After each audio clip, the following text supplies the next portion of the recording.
Hi guys, ang tuturo ko naman sa inyo ay about sa yung pagpo-post na bakit daw yung video nila is humahaba. Bakit daw nagiging nagiging reels. Minsan daw kapag 5 minutes raw yung video nila, grabe, napakadaming reels. Relate ako dyan guys, nung una ganyan din ako. De syempre, nagtataka ang lola mo. Bakit nga ba ako napakadami ko ditong sabi kong ganun. So, ngayon, eto tuturo ko sa inyo. Eto 1 minute and 46 second, guys. So, eto pa post natin. Yan. Lalagay natin, oh, 'di ba? Ganyan. Samahan nyo ko pumunta sa ulingan. Samahan nyo ako pumunta sa ulingan. Ayan. Syempre, lagyan natin mga hashtag. Wait lang. Para makita yung natin. Video natin kumalat. Yan po yung pinaka-importante, guys.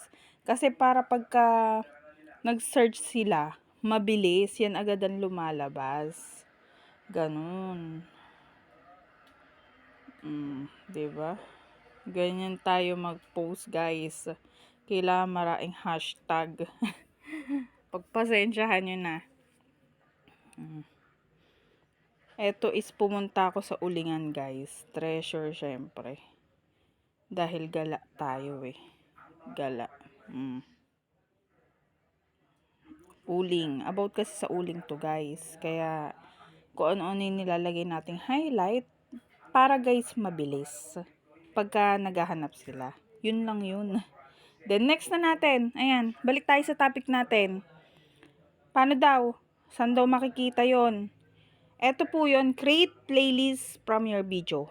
Ayan. O, diba? I-off mo lang yan. Ganun lang kasimple, guys. Ayan, o. Reels and short video. Kaya, ay, nakalimutan natin i-save. Syempre, save natin yan. Ganun lang, guys, kabilis ang ating gagawin. Then, turn on mo yung stars. O, check natin si Manny. Okay naman. O, okay na tayo. Huwag na natin lagay sa story. Dahil punong-puno na yung story ko. Yun na, guys. Share na. Tapos na yun. Thank you, guys, sa pagsama nyo sa akin. Ganun lang kasi